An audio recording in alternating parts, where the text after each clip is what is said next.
Boa noite, meus irmãos. Uma vez mais reunidos em nome de Deus e de Jesus, agradecemos a oportunidade a esse amoroso Pai pela vida que nos concede e por estes momentos onde vamos nós nos reunir, estamos reunidos para tratar de assuntos relevantes da nossa fé, da nossa ligação com o Pai, rogando o amparo dos amigos dos benfeitores, em especial a mentora espiritual da casa, que nos auxilie nessa atividade sublime nesta noite. Que assim seja. O nosso tema de hoje faz referência ao capítulo 1 do Evangelho segundo o Espiritismo, no item 8, cujo título é Aliança da Ciência e da Religião. A ciência e a religião são as duas alavancas da inteligência humana. Uma revela as leis do mundo material e a outra as leis do mundo moral. Mas umas e outras, tendo o mesmo princípio que é Deus, não podem se contradizer, se elas são a negação uma da outra. Uma necessariamente errada e a outra certa, porque Deus não pode querer destruir sua própria obra. A incompatibilidade que se acreditava haver entre as duas ordens de ideias prende-se a um defeito de observação e a muito de exclusivismo de uma parte e da outra. Daí um conflito de onde nasceram a incredulidade e a intolerância. Os tempos são chegados em que os ensinamentos do Cristo devem receber seu complemento, em que o véu lançado propositadamente sobre algumas partes desse ensinamento deve ser levantado, em que a ciência, deixando de ser exclusivamente materialista, deve inteirar-se do elemento espiritual, em que a religião, cessando de menosprezar as leis orgânicas e imutáveis da matéria, essas duas forças, apoiando-se uma sobre a outra e andando juntas, se prestarão ao mútuo apoio. Então, a religião, não recebendo mais o desmentido da ciência, adquirirá uma força inabalável, porque estará de acordo com a razão e não se lhe poderá opor à irresistível lógica dos fatos. A ciência e a religião não puderam se entender até hoje, porque cada um examinando as coisas sob o seu ponto de vista exclusivo, se repeliam mutuamente. Seria preciso alguma coisa para preencher o vazio que as separava, um traço de união que as aproximasse. Esse traço de união está no conhecimento das leis que regem o mundo espiritual e suas relações com o mundo corporal. Leis tão imutáveis como as que regem o movimento dos astros e a existência dos seres. Essas relações, uma vez constatadas pela experiência, uma luz nova se fez. A fé se dirigiu à razão e a razão não encontrou nada de lógico na fé. E o materialismo foi vencido. Mas nisso, como em todas as coisas, há pessoas que permanecem para trás, até que sejam arrastadas pelo movimento geral que as esmagará se quiserem resistir-lhe em lugar de a ele se abandonarem. E toda uma revolução moral que se opera neste momento e trabalha os espíritos, depois de elaborada durante mais de 18 séculos, ela se aproxima do seu cumprimento e vai marcar uma era nova na humanidade. As consequências dessa revolução são fáceis de prever. Deve trazer nas relações sociais inevitáveis modificações, as quais não estão no poder de ninguém se opor, porque estão nos desígnios de Deus e resultam da lei do progresso, que é uma lei de Deus. Meus irmãos, a profundidade do texto é inegável. Tanta coisa a ser trabalhada para compreendermos o que esses ensinamentos querem nos dizer Na verdade, o essencial em que podemos extrair desse texto, nesse breve tempo que temos para essa exposição, é a seguinte: a fé. A fé traduz a confiança em Deus. A confiança em Deus, por que motivo? Porque as suas leis divinas estão gravadas na consciência do espírito, do ser humano, que na sua essência é espírito e matéria. Quando se diz que o ser humano é um espírito e matéria, quer dizer que a essência do ser é o espírito e que a matéria tem um papel secundário de colaboração, de coadjuvação, de união, espírito e matéria, para que o espírito possa evoluir. E aí está a razão da fé, porque a lei do progresso traz consigo no seu bojo, no seu interior, uma outra lei divina, a lei da evolução. A lei de evolução na qual nós estamos inseridos pelas reencarnações, por todas as vidas que temos que passar, e essas vidas são experiências, e essas experiências são aprendizado, e esse aprendizado é contínuo, até que possamos nós compreender em toda a profundidade a lei divina.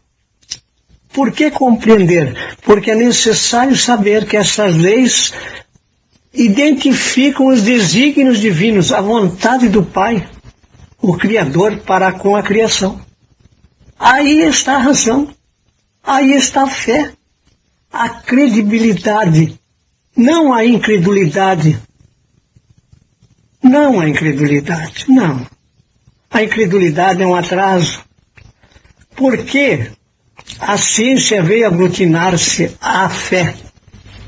É porque a fé foi transmitida pelo Pai através dos seus prepostos, que muito antes de chegarmos aqui já existiam, já viveram, já experienciaram e nos trazem as experiências, trazem as lições que devemos observar na nossa caminhada evolutiva, a cada encarnação. Então a nós cabe a humildade que o Cristo trouxe nesse Evangelho, para compreendermos a misericórdia divina, a vontade do Pai para com seus filhos, para que todos possam progredir, possam evoluir. E o que não quiser será arrastado, como diz o Evangelho. Porque é inevitável. Isso está na vontade do Pai, para que todos nós possamos evoluir. E é através da fé, através do desenvolvimento espiritual. Por isso foi necessário que viesse a fé, viesse a criação, viesse a escola, viesse a lição, para depois chegar o aluno. Convenhamos, nós chegamos por último na criação, quando todas as condições estavam preparadas, até os vermes, a própria minhoca, que trabalha no solo, já havia chegado, preparando tudo. O ar que respiramos gratuitamente, esse halo divino, tudo isso estava pronto.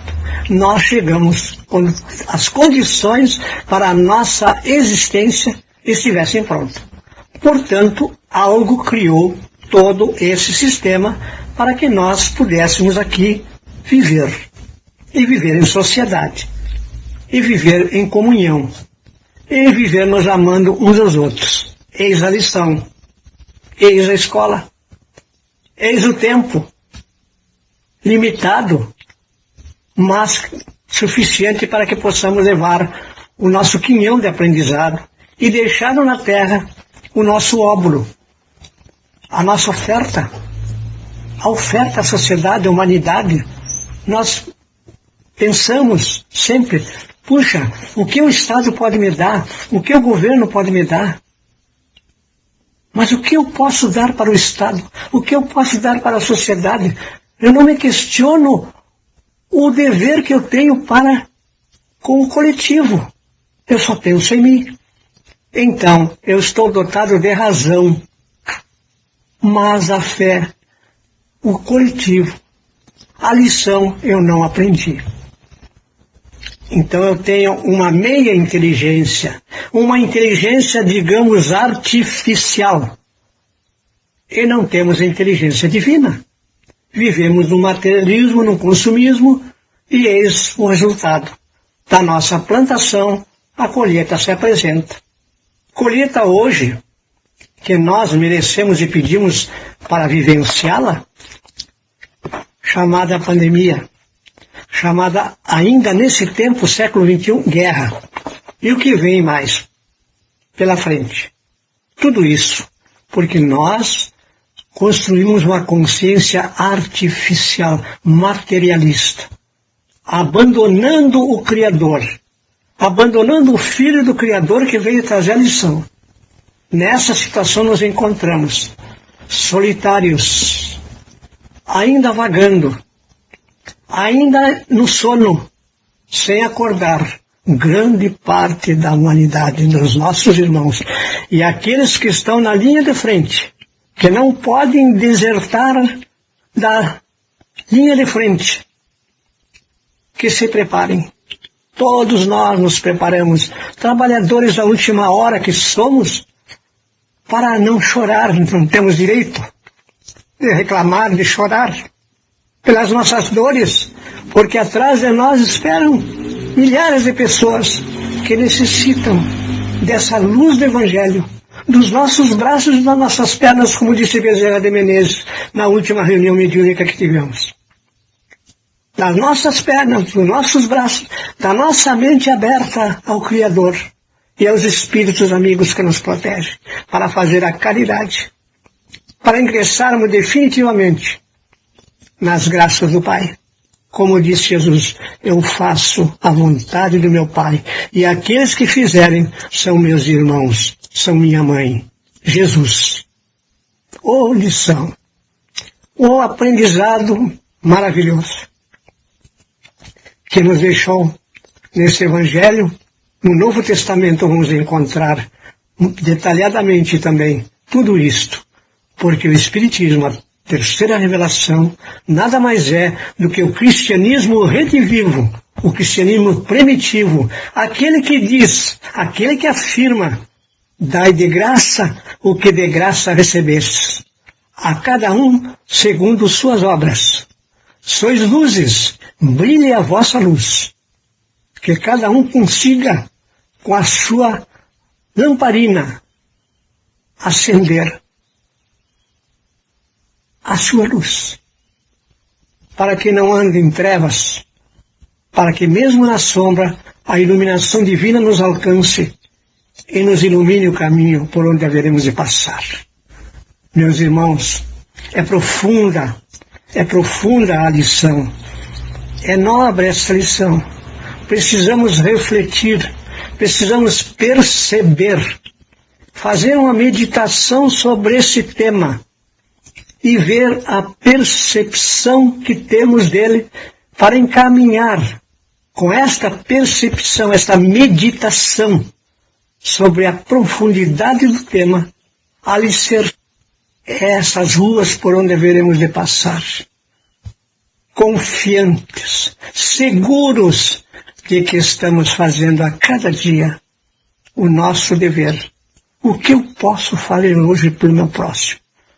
Ajuda-me, Senhor, ajuda-me para que eu seja útil nesse dia e que cada dia eu tenha uma utilidade, que eu possa fazer algo, porque o somatório disso é a única coisa que eu posso levar desta vida, desta caminhada, desta encarnação, e que alguém possa seguir aquilo que eu estou fazendo, porque o Cristo não só falou, ele exemplificou, e o seu exemplo que ele nos deixou é que devemos seguir com renúncia e sacrifício. Sem isso, nós não poderemos sair do lugar. Só prece Diz o Evangelho, não basta. A prece em ação, trabalho no bem. Esta é a confirmação, esta é a lição do encontro com a ciência e a religião. E nesse ponto, colocamos uma citação da ciência. Joana de Ângeles escreveu, trabalhou no mundo espiritual e de lá mandou.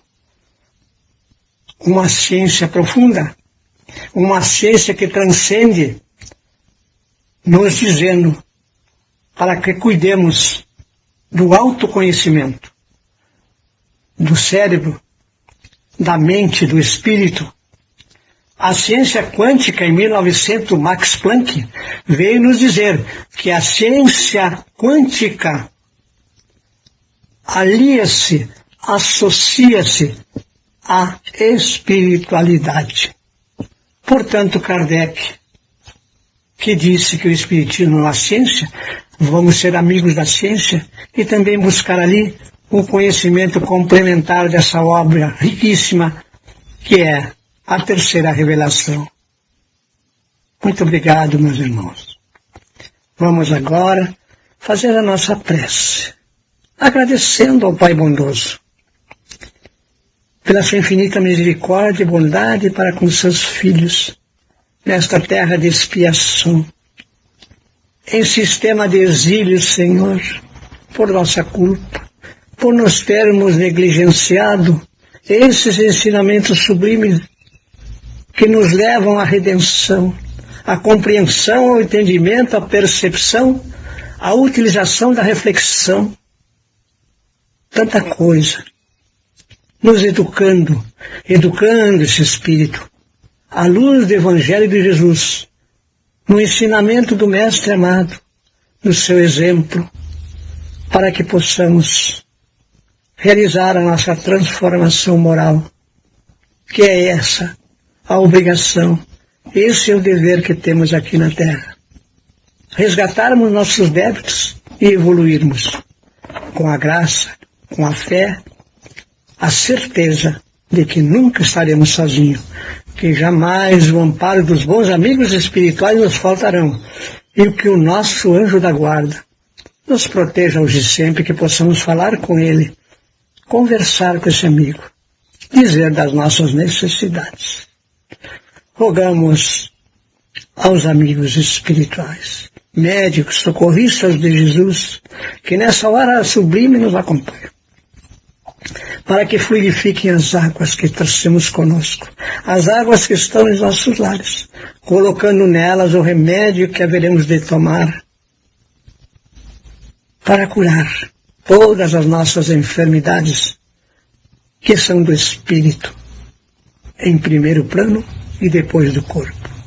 Que Deus, que Jesus, que os bons amigos espirituais e o nosso anjo, o guardião, nos auxiliem a pensar, por último, mas sem deixar de pensar na guerra, na destruição que ocorre, que nós sabemos que é uma destruição aparente, mas que é uma transformação, e que nada acontece sem os desígnios e a vontade do Pai. Portanto, possamos estar confiantes e pedir por todos aqueles que sofrem, que encontrem o abrigo, o refúgio e o amparo. De nossa parte, limpemos nós a nossa casa mental, rogando por esses dirigentes, para que Deus os perdoe por tanto sofrimento, por tanta crueldade, Senhor.